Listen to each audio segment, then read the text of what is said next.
Patay ang isang lalaki matapos barilin ng riding in tandem sa Kalayaan Avenue sa Makati. May unang balita si Jomer Apresto.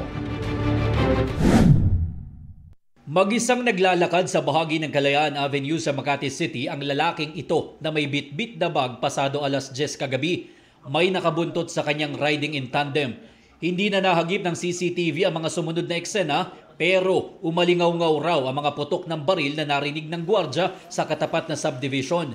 Narinig nila ang 4 na putok na yun yung dahilan kaya tumawag ang guard on duty sa aming istasyon na kaagad naman na nagresponde. Meron siya sa ulo, sa left abdomen na lumabas sa right hip, sa right arm at saka sa left leg.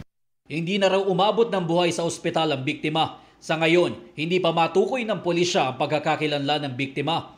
Doon sa CCTV, nang dumaan ang biktima, may dala pa siyang bag. Sa responde, wala na. Inaalam na rin ng mga otoridad ang pagkakakilanlan ng mga salarin sa pamamagitan ng backtracking at ang detalye ng motorsiklo na ginamit sa krimen. Yung nangyari kagabi is an isolated case lamang na ginagawa namin ngayon ng paraan para ma-identify. Meron na din po kaming sinususugang lead sa suspect. Patuloy pa na iniimbestigahan kung ano ang motibo sa pamamaril.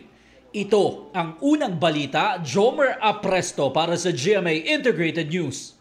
Igan, mauna ka sa mga balita. Mag-subscribe sa GMA Integrated News sa YouTube. Sa mga kapuso abroad, subaybayan nyo kami sa GMA Pinoy TV at sa www.gmanews.tv.